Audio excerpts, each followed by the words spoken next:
করতেই নজর রাখবো এসআইআর সংক্রান্ত খবরে। ইটালিয়ান অলিভ অয়েল আর ভেষজের গুণে সমৃদ্ধ Jack olive oil body oil. আজই কি বাংলায় ঘোষণা হতে চলেছে এসআইআর? আজ ঘোষণা হতে পারে এসআইআর এর দিনক্ষণ। দিল্লির বিজ্ঞান ভবনে আজ কমিশনের সাংবাদিক সম্মেলন, সেখানেই এসআইআর ঘোষণা করার সম্ভাবনা। 2026-এ পশ্চিমবঙ্গ সহ 5 রাজ্যে বিধানসভা নির্বাচন। প্রাথমিকভাবে ওই 5 রাজ্যে এসআইআর ঘোষণা হতে পারে আজই, খবর সূত্র মারফত।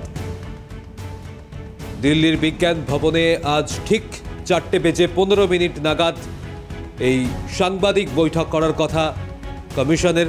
আর সেখান থেকেই কি তাহলে এসআইআর ঘোষণা হতে চলেছে পশ্চিমবঙ্গ সহ 5 রাজ্যে? এই প্রশ্নই এখন ঘোরাফেরা করছে বিভিন্ন মহলে। আর এই এসআইআর প্রসঙ্গেই কেন্দ্রীয় প্রতিমন্ত্রী সুকান্ত মজুমদার তিনি বলছেন, পুরোটাই নির্বাচন কমিশনের বিষয়, আদালতে গিয়েও লাভ হয়নি। এসআইআর নিয়ে প্রতিক্রিয়া এমনই কেন্দ্রীয় প্রতিমন্ত্রী সুকান্ত মজুমদারের, কি বলেছেন তিনি শোনাবো আপনাদের।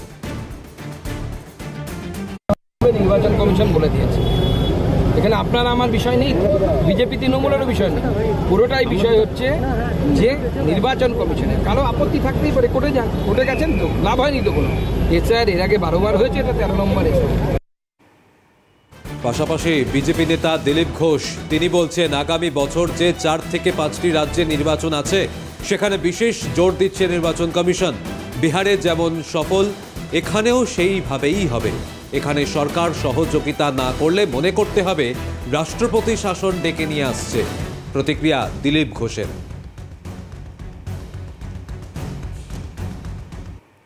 যে 4-5টা রাজ্যে নির্বাচন আছে আগামী বছর, তার মধ্যে বাংলা, আসাম, কেরালা, তামিলনাড়ু, সেগুলো বিশেষ জোর দিয়ে ইলেকশন কমিশন করাচ্ছে। তামিলনাড়ুতে প্রায় রেডি, যে কোনো সময় ঘোষণা হয়ে যাবে। ঠিক একইভাবে পশ্চিমবাংলাতেও আর প্রস্তুতি চলছে। এখানকার রাজ্য সরকার অসহযোগিতা করছে যাতে না হয়, কিন্তু নির্বাচন কমিশন যেভাবে সফলভাবে বিহারে করেছে, আমার মনে হয় যথাসময় এখানেও হবে। আর তা যদি না হয় বা এর সরকার সহযোগিতা না করে, তাহলে রাষ্ট্রপতি শাসন ডেকে নিয়ে আসছে মনে করতে হবে। এদিকে এই এসআইআর প্রসঙ্গেই রাজ্যের বিরোধী দলনেতা শুভেন্দু অধিকারীর মন্তব্যের প্রেক্ষিতে পাল্টা তৃণমূল নেতা কুণাল ঘোষ তিনি বলছেন, বিজেপি দিশেহারা করার চেষ্টা করছে, বাংলাকে বঞ্চনা করছে। কি মন্তব্য কুণাল ঘোষের, শোনাবো। বিজেপি হচ্ছে দিশাহারা, বিজেপি দিশাহারা। তারা কোনোভাবে বাংলার টাকা, বকেয়া, অধিকার সেগুলো সমস্ত উপেক্ষা করেছেন, বঞ্চনা করেছেন।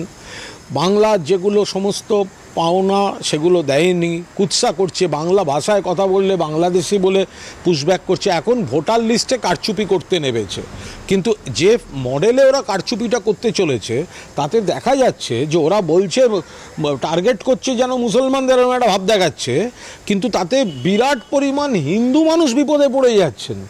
রাজবংশী কারা হিন্দু, মতুয়া কারা হিন্দু, তো তারা এসে বিপদে পড়ে যাচ্ছেন। এখন সেই ওরা একটা দিশাহীন পলিটিক্স করছে, মানুষের শেকড় নিয়ে টানাটা। একদিকে যখন এসআইআর ঘোষণার দিনক্ষণ হওয়া নিয়ে ইতিমধ্যেই তুঙ্গে রয়েছে জল্পনা, আজ ঘোষণা হতে পারে এসআইআর শুরুর দিনক্ষণ। পশ্চিমবঙ্গ, তামিলনাড়ু, আসাম, কেরল সহ 10 থেকে 15টি রাজ্যের এসআইআর শুরুর দিনক্ষণ ঘোষণা হতে পারে। সূত্রের খবর, নভেম্বরেই এসআইআর শুরু হতে পারে। গত সপ্তাহে 2 দিনের বৈঠক করেন জ্ঞানেশ কুমার, সেই সময় রাজ্যগুলিকে চূড়ান্ত প্রস্তুতির নির্দেশ দেওয়া হয়। প্রতিনিধি ইন্দ্রাণী দাশগুপ্ত আমাদের সঙ্গে রয়েছেন। ইন্দ্রাণী, এখনো পর্যন্ত কি খবর পাচ্ছ?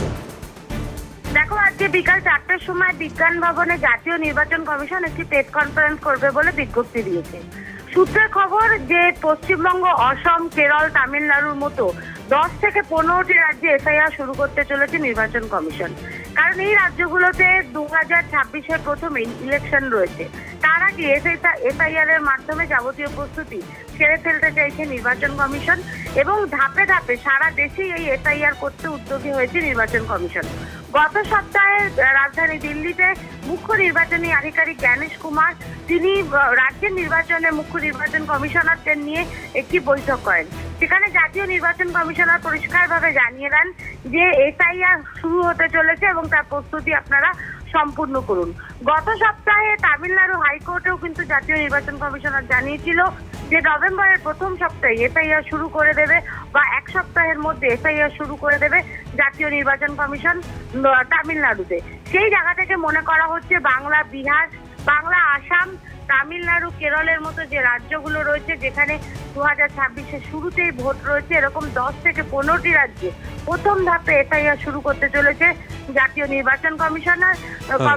নভেম্বরের প্রথম সপ্তাহে এই এসআইআর শুরু হতে পারে, এমনকি 1 নভেম্বর থেকেই এসআইআর শুরু হতে পারে বলেও সূত্রের খবর। বেশ, সৌম্যজিৎ, ধন্যবাদ ইন্দ্রাণী।